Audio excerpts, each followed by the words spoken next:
Thanks so much. Great to be here. I want to say a special thank you also to Howard Demias and the team at Lexar for supporting me through many, many years. And I'll tell you what, you're going to see lots and lots of photographs, and they've been the best partner to have because, they deliver. And that's the most important thing when you're working the hours I do. So I'm going to take you through my work. So I'm going to take you through really the evolution of my work and how I sort of came to day to night. And it's kind of an exciting process. I really started photography, photographing through a microscope. I was fascinated by science, and I wanted actually to be a doctor. My dad was convinced I was going to be a doctor. And I took this scientific photography class when I was 12 years old. So my first photographs were actually through a microscope. And I think that's a theme that maintains itself throughout my work, and that is I'm fascinated by the act of discovery. So when I was 13, I was bar mitzvahed, and I have an identical twin brother. That's not me twice, that's actually both of us together. And this photographer, his name was, he had a studio called Rene Paul, and it's Rene Arisu. And he did this portrait of my brother and I convinced my mother afterwards. I said, I got to learn from this guy. And so he was open to it, and my mom used to drive me to Jamaica, Queens every Saturday when I was 13, and I learned wedding photography, bar mitzvahs, special events. I had my own business by the time I was 16. And Rene told me something years ago, and he said, Stephen, just remember, they only throw the rice once. And that was the greatest lesson I ever learned. I think this could be the name of my memoir someday. So then I started making a living. At 16, I bought my very first Nikon. And what did I do? Took a picture of my twin brother, Donald. And then I started really getting into, a color for the first time. And this is one of my very early color photographs. As you're going to see in my very early work, there's certain themes that come forward that are still very, very pertinent to the way I photograph today. And I think that's a very interesting thing about the medium of photography. As we start taking pictures, that last shot was actually sprinklers at sunset at my house growing up. This was when I was about 14. I was in high school, and I had a friend drive a car down where everybody gets picked up for the buses. And I show it to you because if you notice, there's something going on in this picture. It's called single point perspective. It's a theme that is so relevant and so important in all my pictures. And you'll see it as we move through this show. People often ask me, when does your style, when did that happen? I don't like the word style. I like to say, when did you feel yourself in a photograph? This was the first moment I ever felt myself in a photograph. It was an empty swimming pool that I had a girlfriend in college, and her folks had a summer house, and I went there, and I remember she was like, what are you doing? And I said, well, I need to walk into the empty pool to do a picture, and that's what happened. I went to China in my junior year of college, and this was a transformative experience for me. It was 1979. It was 2 years after Mao had died, 2 years after the Cultural Revolution had ended, and I was able to take pictures and create what I now would call my first real body of work as a photographer. And I think that's so important as photographers. How do you define yourself? For me, it's always been creating personal bodies of work, and you're going to see how day to night and all the things I've done over the years are elements of personal projects. These are the pictures from China. You're going to see it a little later in the presentation, my revisiting China 27 years later. So then I became, active commercially. This was a photograph I did for the Heinz annual report. This is A.J. Hackett jumping out of a helicopter.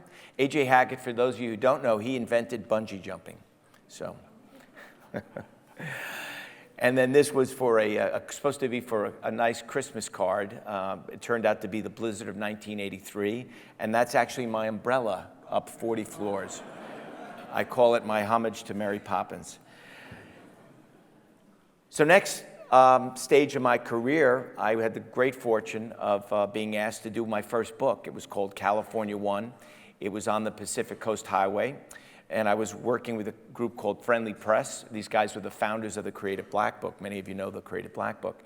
And they basically said to me, look, Wilkes, all we need you to do is make Southern California look hot and Northern California look cool. And so I love that idea, and I went out there. But what happened was really an important, I think, benchmark in my work. I started to begin to really explore what I deem is, I think, one of the most important themes of my work, which is I'm so driven by wanting you to experience the way I see.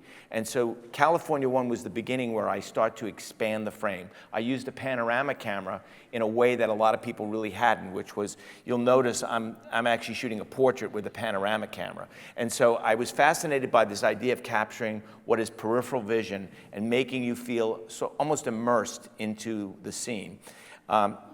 This became a benchmark for me, as I said, and you're going to see my work subsequently over the last 20, 30 years since then.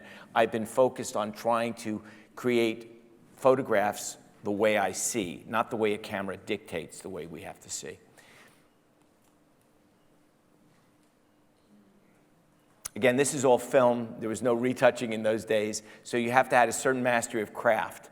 And I think that's one of the interesting things that many photographers today who work in digital, I think there's such an advantage if you start in analog and then go to digital, because I believe you're wired differently.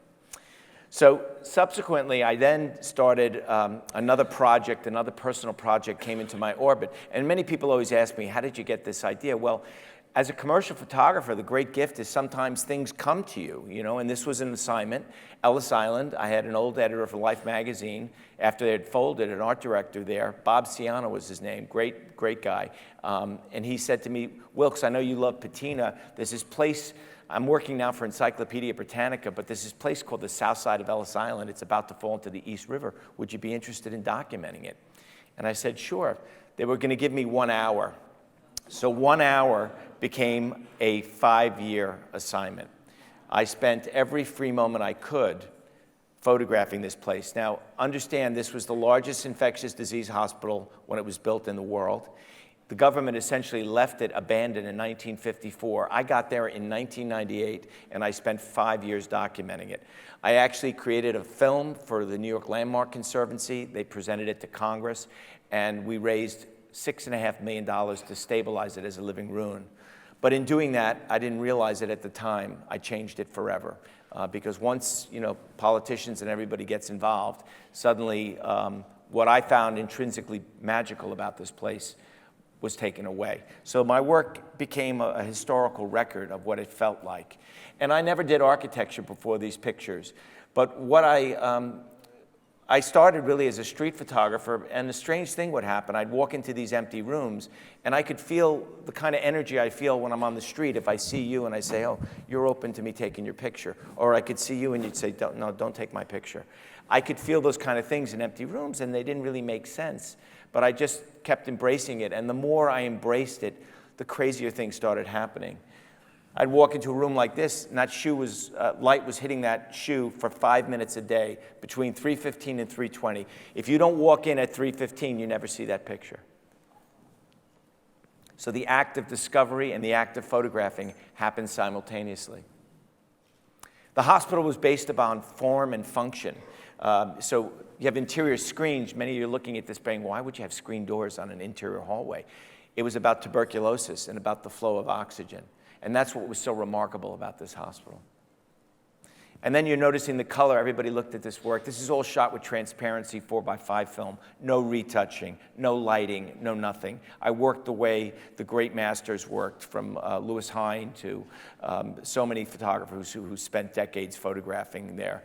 And, but what I was witnessing was lead paint and island light. And that is a hallucinatory combination as a color photographer. It doesn't get any better than that. I had to wear a respirator during all these photographs.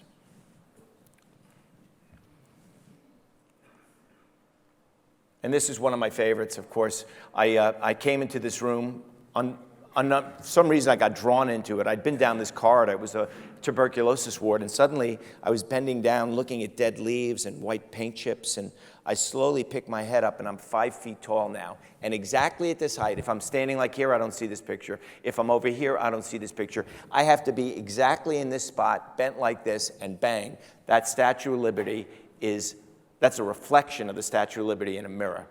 And this image came over me overwhelmingly, like this Eastern European woman who got out of bed, this was her TB ward. In one sink she would spit, in the other she would wash. And suddenly I felt that this is what she woke up to every morning. That's as close as she ever got to freedom. So it was a very powerful experience for me on the island.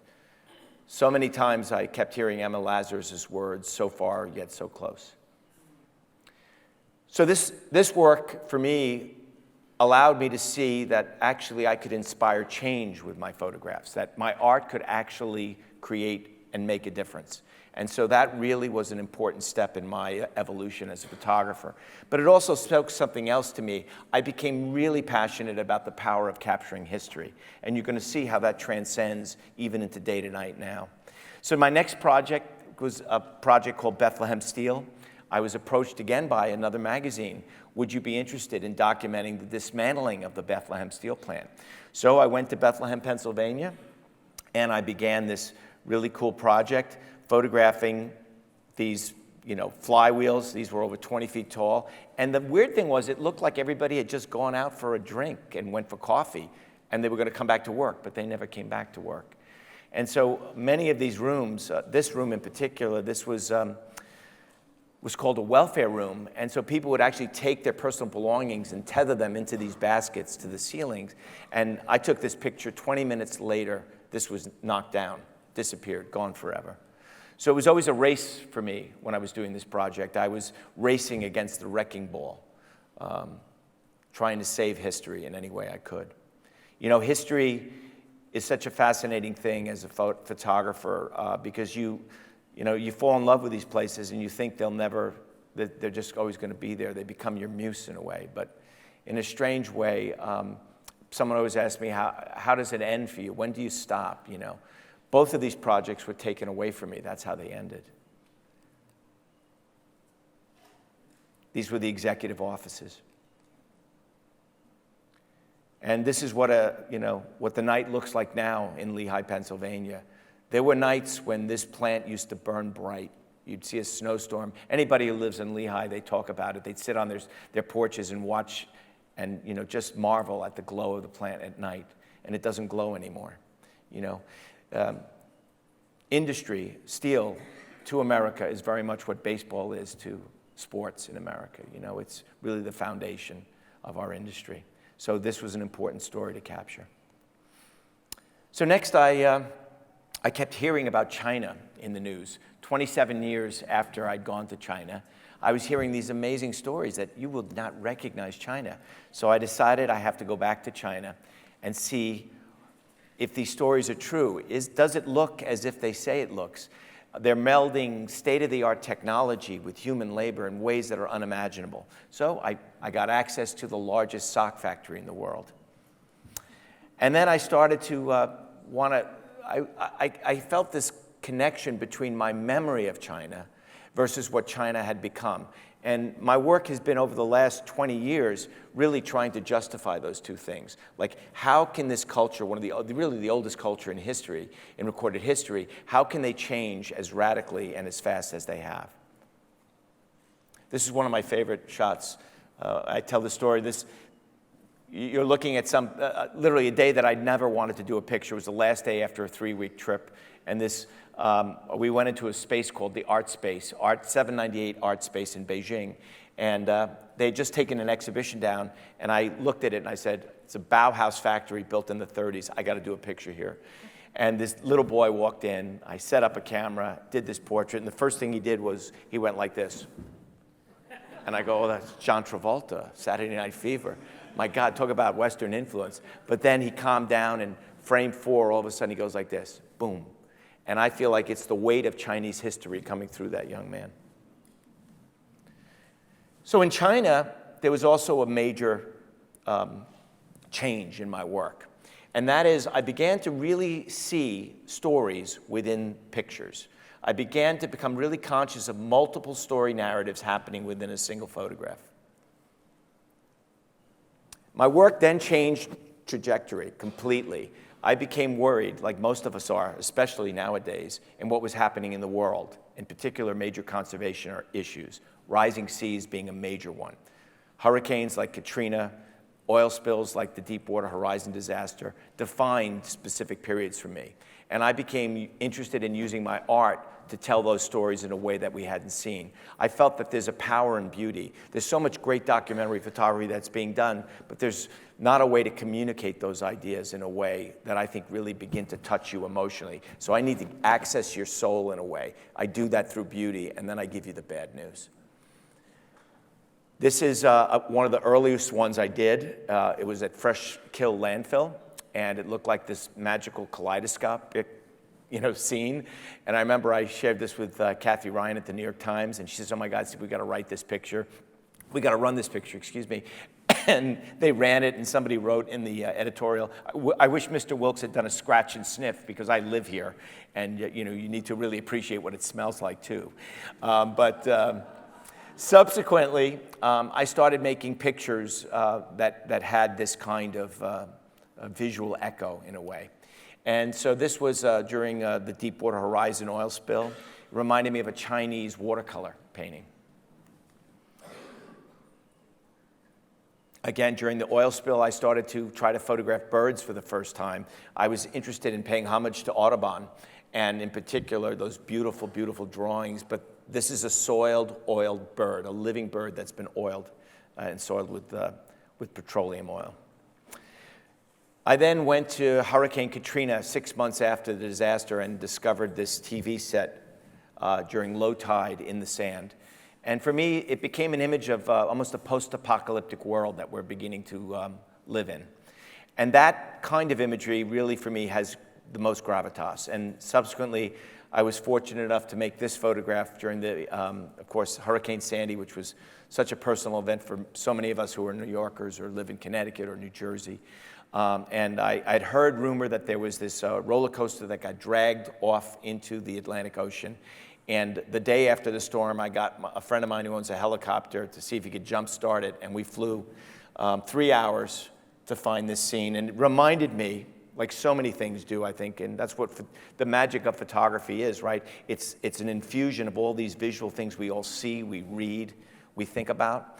And somehow there's an intersection where that moment comes together with something you've seen. And for me, when I made this bank turn in the chopper, and my pilot said to me, Stephen, I've never seen the Atlantic Ocean this quiet in my life, I suddenly had an image of Charlton Heston in Planet of the Apes riding horseback, the original film, and you see the torch of the Statue of Liberty rising out of the water. That's what this image said to me. So that brings me to day to night. So day to night is really, I describe it as like my primordial soup of all the things I love about the medium of photography. The concept evolved from an experience as early as 14 years old. I went to the Metropolitan Museum of Art, and I discovered a painter named Jan Bruegel the Elder. And he did this painting called The Harvesters. And I'd never seen a landscape painting like this. I remember walking up to it and seeing all these men working in the fields, and I could almost feel the sweat on their foreheads. There were all these stories going on. It was as if it was a group of guys, as time changed, all these things were moving through this painting. And it had a profound effect on me that you could create an extraordinary narrative story within an epic landscape. And that idea stayed with me for many, many years. Subsequently, in 1996, I got commissioned by Life magazine to create and pay homage to what they called the big picture. Baz Luhrmann's film at the time was Romeo and Juliet, and Life wanted me to do a 3-page gatefold of the cast and crew of this film. So I went to Mexico City, and when I got there, I realized that the set was a square. So I was inspired by David Hockney's photo collages. So I shot 250 images, and you see that there's a mirror there. When I got to the mirror, I asked Leonardo and Claire Danes to kiss just for this one moment. And they kissed in that reflection shot. And I came back to New York, And I put this whole picture together, and suddenly I looked and I went, wow, is that cool? I'm actually changing time in a photograph. And that became that was the genesis of the idea. But I have such respect for Hackney, but I never wanted to create another one of these things. And finally, there was a thing called Photoshop that was invented that allowed my, my dreams to become reality. So how do I do day to night? It's really a melding of art and science. I photograph locations and views that are part of what I call our collective memory. I work from a fixed camera angle and I capture fleeting moments in humanity and light as time passes. I'll shoot anywhere from 1,500 to 2,500 single images. And when I say this is not a time lapse, this is me hand-cocking a lens and I photograph in the most traditional way. And I then select the best moments of the day and the night, and I use time as a guide, and those moments are seamlessly blended into a single photograph. I'm visualizing our conscious journey with time. So this is what's called a time vector. That's where I begin. So as you see, I decided in this photograph of Coney Island, day is on the right, and night is, of course, by the amusement park. One of the unique aspects of my work is that my vector of time changes. I can work, for example, this is the y-axis. I can work on the x-axis or even the z-axis on a diagonal. And I'm actually exploring what Einstein describes as the space-time continuum within a two-dimensional still photograph. So Einstein described time like a fabric. It gets sort of warped and bent based on gravitational fields, almost like a trampoline. I sort of see time as a grid and a fabric as well, except I take that fabric and I flatten it onto a two-dimensional still photograph. So this is how we do it. This is what I call the master plate. This can take months to complete, but we basically build a photograph based on time, where day begins and night ends on the vector. And then I edit all the best moments of those days, and those moments get seamlessly layered together into one master plate. This can take as much as 4 months of post-work to finish. The first day tonight I did was the High Line.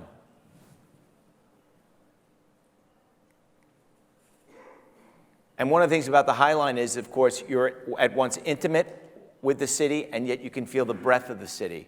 It reminds you, doesn't it, a little bit of what Bruegel was doing in his paintings, because you can recognize someone on the street, you can see somebody up in a window, yet it has this epic scale. So that's where you're going to see where all the interconnection comes from painting. Subsequently, I did a second one. This was, of course, Washington Square Park. Both of these were for New York Magazine.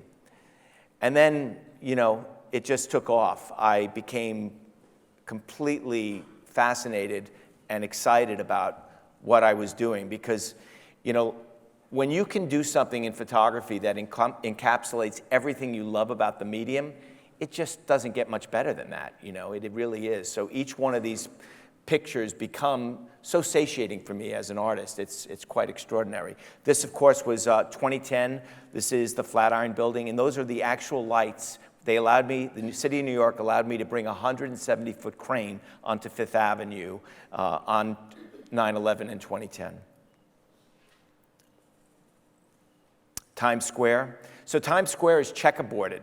So what I did in this photograph was you're going to see as you see the shadows, it's actually night, and wherever sunlight is day. And one of the things that's so magical about my work is it's the deepest study of a single place that I know about anybody doing. Not many people stand and stare at one place for 24, 36 hours, but that's what I do. And it's almost a form of meditation for me. And I've discovered that when I started in New York, that's really what it was about. You're going to see most of these you're seeing now are New York City pictures, but you're going to see it evolved into shooting all across America, and now I'm doing them around the world. But the foundation was here in New York City. It was really a love letter to New York City. And when people describe the energy of New York, you're seeing that in my photographs. That's what happens. Human beings, cars, buses, guess what it looks like when you're 40, 50 feet in the air over New York City? It looks like schools of fish when you're snorkeling. Everybody moves together in a strange way, a form of emergent behavior. Central Park snow. Gramercy Park. Excuse me, not Gramercy Park, Park Avenue. Bethesda Fountain. This is the beginning of where there's a Where's Waldo aspect in my work. There were actually 5 brides in this photograph. And it turned out they were Korean. It was a good luck day on the Korean calendar. And so all these girls wanted to be photographed on this day. But it's become a theme in my work. I tend to shoot and get lots of brides in my pictures. This is the Brooklyn Bridge. I shot this picture from a crane for 18 hours. I was 50 feet in the air, just underneath the Manhattan Bridge. And I will tell you the hardest part of this picture was listening to the B&D train over my head every 3 minutes. Numbing. Macy's Thanksgiving Day Parade. So if you look closely in this picture, you're going to see that time actually moves backwards. So the left side of the photograph here, this is the beginning, that's the day, and now it's rotating, time's changing, it's getting later and later. And you're going to see now the night side. And one of the magical things about my photo, look, that's a family actually eating Thanksgiving dinner in that window. That's the kind of level of detail that I go into. I feel that technology has opened a window to me now. If I was a writer and suddenly, the first time in my life somebody handed me a thesaurus, I'd go, wow, I've got so many other words I can write with. That's the way I feel about digital photography now, is that we have tools and an ability to tell things that were suddenly insignificant are now significant. This is, of course, the Christmas in the park, the Christmas tree, the great rock center.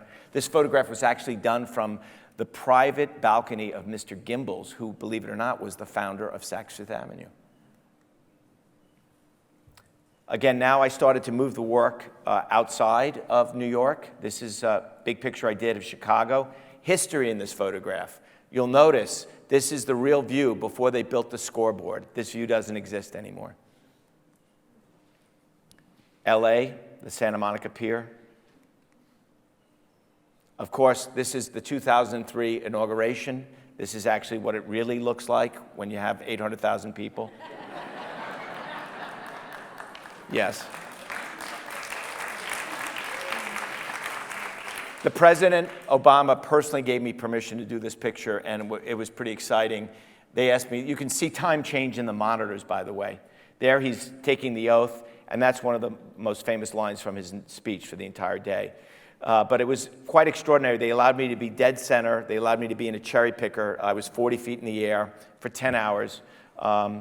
And it was so unstable. Normally, I like to work in much heavier machines, that every time I took a picture, I had to literally tape my feet into position. My assistant had to be in the exact same position. Otherwise, our own body weight shifting just one leg to the next would change the horizon line. So a lot of work went into making this photograph. I subsequently started doing these around the world. The U.S. Embassy graciously gave me a grant as a gift to the Canadian government, and it's part of the Ottawa National Museum, a photograph of Canada 150 day to night. I then went to England and I photographed Stonehenge day to night. And people often ask me, how do you get things like this? Like, there are people inside there. I thought no one's allowed in there. That's right, they're not. So it turns out the one day I'm there, it's a pagan wedding. Once a year, they allow a pagan wedding. That was the pagan photographer, pagan wedding. I know what it sounds, it's crazy, but it actually happened. So it was a great gift. I like to say, when I go out, I try to put out this, I believe what you put out into the world can come back to you. And I'm always positive, and I like to put out a lot of love in the world. So in a strange way, magic kind of happens. I don't really understand why sometimes. This was shooting tulips in Bergen, Amsterdam, just a magnificent place. And this was another discovery that I made in creating these photographs. One of the things about my work is it's so much about color, but you're going to see what day to night allows me to do is I capture the transition of the color of light over time. And color is this really, tricky thing. It's very chameleon-like. It doesn't look the same based on when you look at it. And in my photographs, you see that. You see the color of light change, effectively change a color. So those are all the same red tulips that are taking up 2/3 of this photograph. But that's the effect that the color of light has on those tulips. And most people look at my work, they go, what is he doing to the color? Well, it's nothing I'm doing. Your brains can't go neutral in any of my photographs because I'm capturing and merging the color of light changing throughout the day and into the night. So that's a really important element in my work now. I've discovered that the color of light is truly a narrative, like the score in a film. Without the score, you don't have an emotional level. With my work, the color of light has become a score. I went to Venice, where it's timeless. I used Canaletto as my scout and went back and made these photographs. This, of course, is the historical regatta, the same event that's been happening for the last, God knows how many years, since 1496. And just to give you an idea, this is what the details look like. I mean, the men's faces still look like a Canaletto. Those are the same costumes they wore in the 1400s. The boats are actually the same. Something magical about actually compressing time in a photograph that is, for all intents and purposes, timeless. And Venice is timeless. I just prayed it can always be that way. And of course, this was one of the most challenging ones. It took several years to get permission by the Vatican to do this photograph. This is Easter Mass. I call this my Where's Waldo of Pope Francis. He appears in my photograph 10 times. And one of the great joys of doing a picture like this, I'm a nice Jewish boy from Long Island, and I ended up, I gave a TED Talk in 2016. If you haven't seen it, I definitely recommend you looking at it. And the curator, Ted, I sent him this photograph, and he goes, talk about timing, Stephen. We have to use this. The special guest speaker, this was a year and a half ago, was the Pope. And so I had to keep a secret for 6 months, but they opened the Pope's talk with my photograph. And I'll tell you what, for a nice Jewish boy from Long Island, it doesn't get any better than that. I opened for the Pope. So this is the Palio, probably one of the most challenging story narratives I've ever done. This is 18 hours of photograph to do this picture, and the race is a 90-second race. So I spent 18 hours, and I had to get 90 seconds. And it's the whole story in this picture. Of course, Paris, which takes on so much more meaning now with what's happened in Notre Dame. But my hopes and prayers are that, of course, it will return to this luminous majesty that it has in this photograph. The Tour de France, again, history. This is Haridwar. I've been photographing religious festivals around the world. Just to show you the idea, the power. You see that guy? He's literally letting himself go to God. These people will come and they pray in the Ganges all day long. And this is what happens at night. But you can look, even at this scale, look at the power of that one man in this photograph, how much power he takes. Rio de Janeiro. This is, I call it Shangri-La, but it's a place called, an actual real place. It's called Di Chien. It's on the border of Vietnam and China. And I know what you guys are thinking. There's just no way he's going to get a bride and groom in this place. There they are. There they are. Yeah, I know what you're thinking. It just happens. I never ask why. I make sure I'm ready. So then I had the good fortune of working with the National Geographic, the magazine, and the Society, and I've really been blessed with an incredible relationship with them. They gave me a grant to document the national parks during its 100th anniversary. This was the photograph I created as a proof of concept, and upon seeing this, they gave me a grant to document a group of parks. So this, of course, is Tunnel View in Yosemite, one of the most extraordinary places I think, if there is a religious view in this world, this is one of those views. That is El Capitan in moonlight. You can actually see the lights on El Capitan. Those are climbers sleeping at night. And as time changes, you see, these are all the moments that just happen in front of my camera. And I don't believe in throwing your kids up that high, but this kid really enjoyed it. Really, really loved being thrown up that high. This is, of course, Old Faithful. 36 hours of photographing. And you look closely in these pictures, and when you see my prints in person, they are almost like windows. You feel like you're stepping into the world. And that's what I'm interested in. Remember, I spoke about that, this idea of giving you a way to see the world the way I see the world. Photography has historically been defined by 35 millimeter, 4x5, 2.25, well, formats, right? 8x10. We have a lens and a format that defines what the frame is. Look at my pictures. Digital allows me now to define the frame the way I see, as opposed to what I have to be framed by. And that's an exciting moment, I think, in history in the medium. So this, of course, is the cherry blossoms in Washington, D.C. And then the Grand Canyon.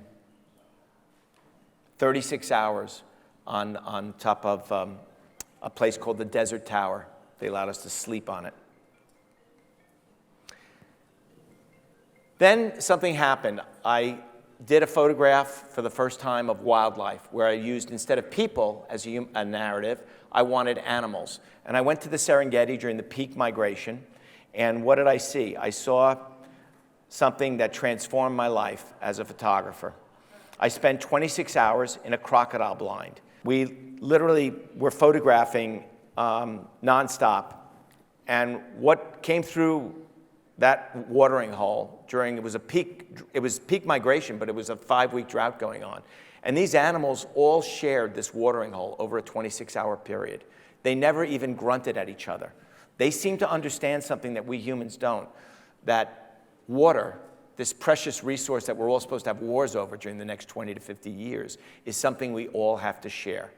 And so this became really an aha moment for me as an artist and a photographer. I realized that there was a level going on of communication within the natural world that my technique could really bring light on and share with people. And so I became very passionate about seeing if I could explore this idea further. So I went to a place called Ropes and Bite, and there I started to photograph orca whales, which this is the only place in the world this happens. They have like a spa treatment. So families of orcas come into this one area off the coast of British Columbia, off of Vancouver Island, and they rub these rocks in these shallow waters. And you're actually hearing the orcas as they come in. I spent 36 hours doing this photograph. It came to me, I gave my TED Talk in 2016, and somebody who works for an organization that actually is shepherding all these they actually make sure that people don't overstep their boundaries there, invited me to come photograph. And it just was, what can I say, magical place, truly a magical place. So then I'm going to just take you through now my last series, which is the Geographic. Again, the Society gave me a very generous grant to document bird migration using this technique day to night. So I went to Steeplejason, and I photographed the black-browed albatross. So to get to a place like Steeplejason, it's quite a trip. You have to fly to Chile. You take another small plane to an island called Carcass, and then I took a 6.5-hour boat ride to this furthest southern island off the tip of Argentina, and it's called Steeplejason in the Falklands. I was on quite a bit of Dramamine at this moment, and here's the island. It is, I honestly believe that maybe less than 50 or 75 people have actually set foot on this island. So they had a 1970 Land Rover there. They gave us a couple to assist us. We had one house. It's owned by the WCS, owns the property. They manage it. And so the only people that get out there are scientists or very, very high rollers that support the organization. And this is what it looked like. It's an 8-mile island in circumference. I had to really scout, and this is what it was to find the nests. I had to go through 6-foot-tall tussock with 8 cases of equipment. And here I am getting kind of excited because I see the view. It's looking good. Because wait till you see the size of these birds. And by the way, if I ever come back as a bird, it's a black albatross. These are babies, and you see they look very cute until they projectile vomit on you, which makes skunk oil look like a Giorgio perfume. Here's our location. That's where I was for 36 hours. And people often look at my pictures and they go, oh, that couldn't have happened. So here's my assistant. He's going to show this video with his iPhone of the double rainbow that happened in the morning on our location. Just an amazing place. But this was the photograph, and it was worth all the effort. I got to see these species literally communicate as time changed throughout. I get to see a mother training a baby how to fly. I get to see their mating ritual. I get to see the things that only really scientists get to study, and I get to share them with you.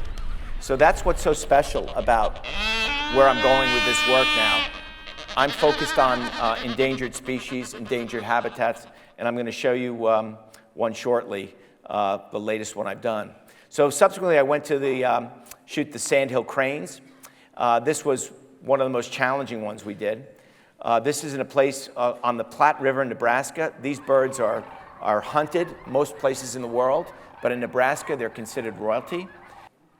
If you had said to me that this would be one of the most beautiful things you've ever seen in your life on Platte River in Nebraska, I'd say, really? Come on, Nebraska's really flat. I can't imagine it being one of the most beautiful things I'll ever see. But it truly was. We built a scaffolding 2 weeks prior to the migration, and that was to make sure that when the birds came in, that they were used to where I was.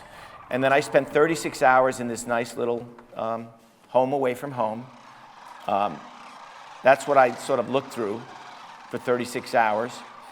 And just capturing the ebb and flow as time changed. Very sensitive to light. And that's what it looked like. And you can see how limited my visibility is, really. I started to use my hearing to see things, and that was fascinating. I became in tune with the species. I understood when they felt threatened, they made a certain cadence. I heard them when they came in. I heard them when they were quieting to sleep. All of these things sort of take hold of you. And it was very powerful beginning to understand how that works. But this is what the finished image looked like.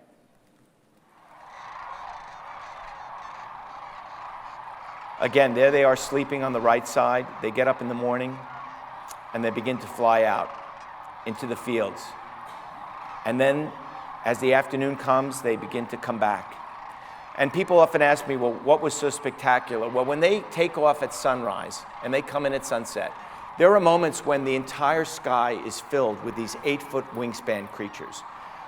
They look like fabric undulating in the sky. It is something that, few things in life that I've ever seen where it is so beautiful, I have trouble breathing, let alone picking up my camera.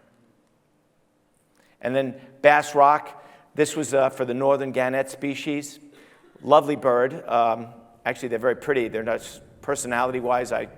If you want to hang out with a bird, I don't recommend hanging out with them for 36 hours. I went on a boat to get to this remote volcanic rock where there's a lighthouse. Family owned this island for 200 years. We got special permission. It kind of looks like the island of Dr. Moreau from a distance. And all those white things are birds. They have completely and utterly overtaken this entire island. And so we had to hike up all of our gear, 122 steps. Doesn't seem too bad right about there, but when you get to closer to the nest, you begin to slide on the guano. And that is like an ice skating rink. And then as you get close to these birds, they like to stab you. Their preferred area is right in the calf muscle. That's what they like to do. I am in their nests. I'm standing on volcanic rock. And every time I shift my weight, my ankles feel like they're going to break. That's how unstable the ground is. 36 hours of this. I wore a hard hat most of the time. You can imagine what was being dropped on me. And this was my entertainment. They go through these fights. They're incredibly territorial, female on female, male on male. This is done with an iPhone, just to give you an idea how close they are to me. But it was a really special experience. And like I said, here I am in my hard hat. That was pretty typical. They actually will fall out of the sky at moments. But this is what the image was, and it was really worth the experience. Watching the moon set and time change throughout the day and into the night.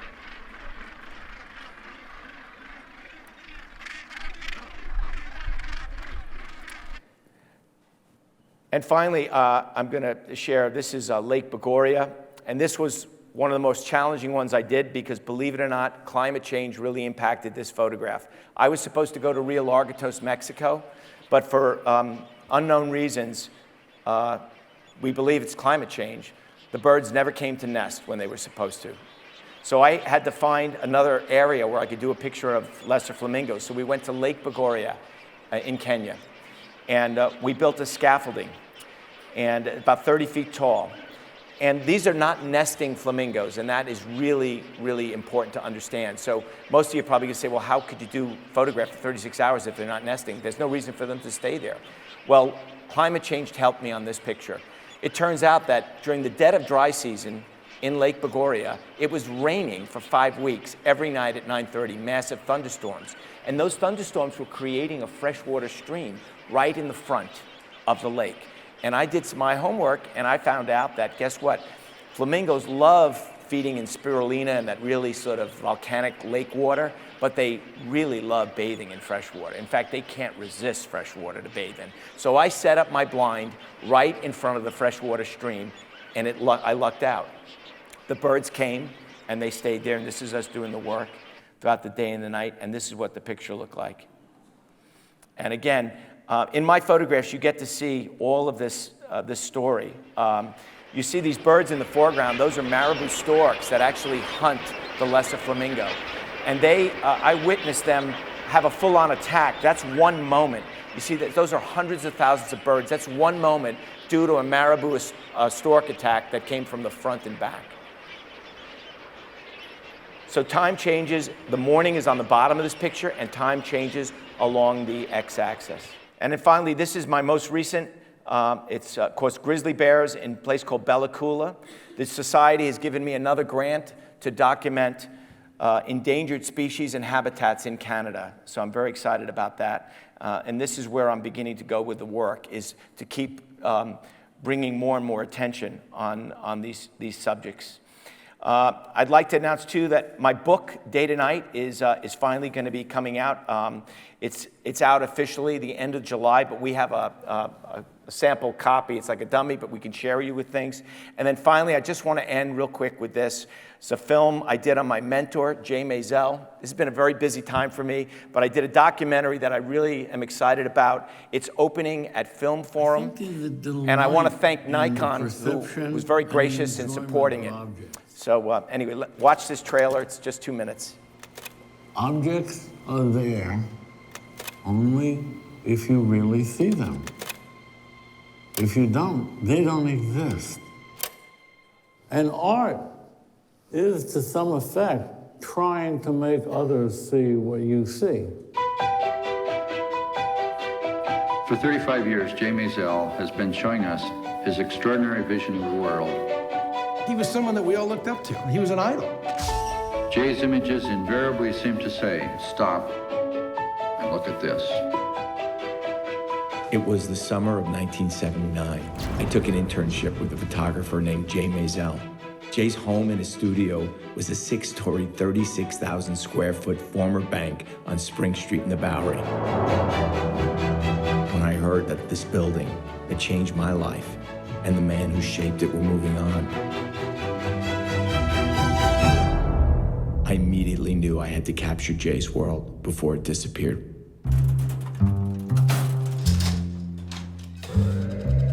Each floor represented a certain partition of his mind. He had more junk than I did. Everything that was there was useless. They're estimating 35 truckloads to get out of here. He sees all these potential in things that no one else would think of. He just has such a sense of play. What I'm trying to do all the time is to try and see things anew. To see things the way a child would see them. It's like, here comes the world, and I'm trying to get it as it comes towards me. I wanted a place that I would have roots. And this was this building. I had always planned to die here. but I can't. I'm trying to look at it as an adventure.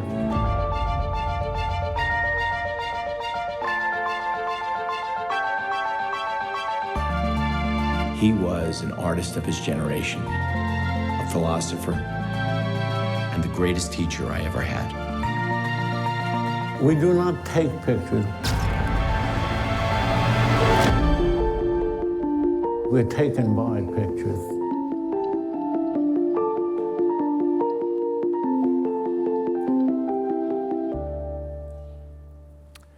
Thank you guys very much. I just want to say one other quick thing.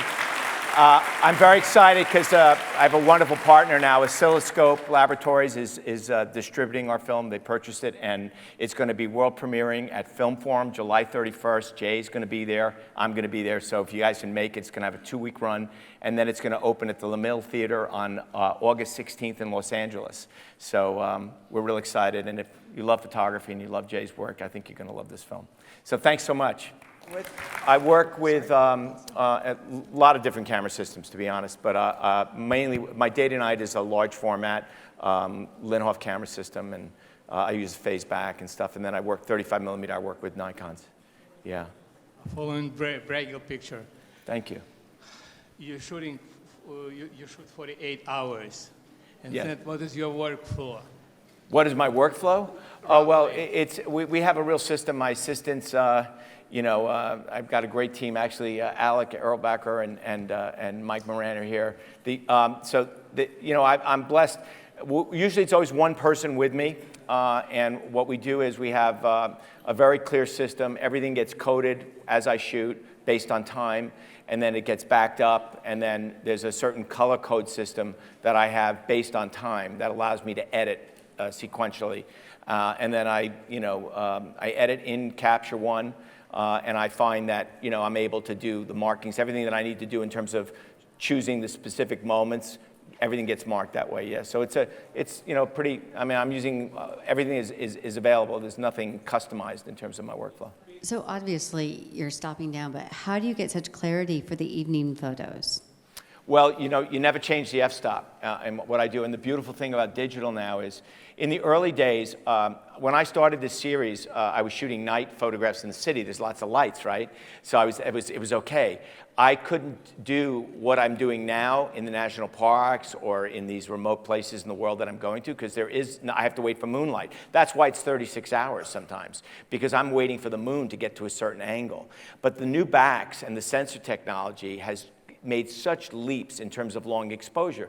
Like Ellis Island, people look at my Ellis work, some of those pictures are 8-minute exposures. You could never do that with digital in the early days. So technology's finally caught up, where you can do these long exposures. I'm shooting moonlight on a digital back, it's a 1-hour exposure, but don't forget you have to wait an hour to see it. So, and believe me, I'm impatient. I would have shot it with film and probably waited 3 days, but an hour suddenly feels like forever, So, but yeah, it's the technology. I can ramp up ISO now in ways that I could never do before, yeah. Sure. Thank you, guys. One more round of applause for Stephen Wilkes.